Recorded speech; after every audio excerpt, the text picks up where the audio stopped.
সবাই ভিডিওটা মনোযোগ দিয়ে শুনুন, আশা করি ভালো লাগবে। আমার সব কিছুকে আপনি ফিক্স করে দেন, ঠিক করে দেন। এক পলকের জন্য, এক চোখের পলকের জন্য আমার কোনো কাজ আপনি আমার উপর ছেড়ে দিয়েন না। সব কাজ আমি আপনার কাছে সুপর্দ করে দিলাম। সুবহানাল্লাহ বলেন। তাহলে দোয়ার সময় বলবেন ইয়া হাইয়ু ইয়া কাইয়ুম, পারবেন? বলেন ইয়া হাইয়ু ইয়া কাইয়ুম। আল্লাহর এই দুটো নাম ধরে ধরে আল্লাহর ডাকবেন। থাকে না, যেভাবে আল্লাহ রাখে সেভাবে খুশি। যখনই জিজ্ঞেস করবেন আলহামদুলিল্লাহ। আমাদের এখনো মনে আছে অনেক পুরানো কথা, আমাদের যিনি মসজিদের ইমাম ছিলেন, ওনার বন্ধু, সিনিয়র বন্ধু, সবসময় আমাদের মসজিদে আসতেন। উনি আমাদের মসজিদে 50 বছর ইমাম ছিলেন।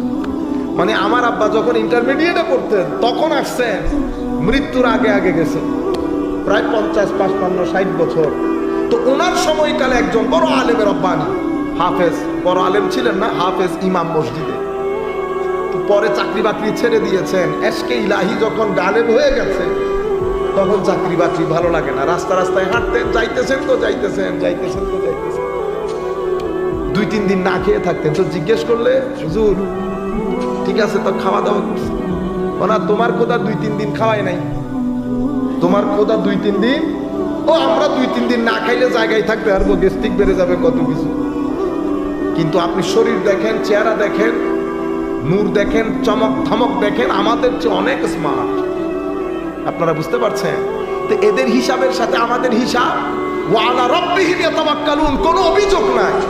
আমাদের তো এত খাওয়ার পরেও আমাদের ছেলেগুলারে আপনি এক তরকারি কম দিলে কত অভিযোগ না।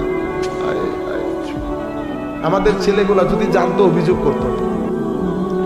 পৃথিবীর মধ্যে বেটা এক ছেলে আইসা বলতেছে হুজুর আমারে আল্লাহ আরেকটু স্মার্ট বানাইলে আল্লাহর কোনো অসুবিধা হইতো? দেখছেন না অবস্থা? তা আমি তারে বলছি বেটা পৃথিবীর 95 ভাগ মানুষ, কয় ভাগ?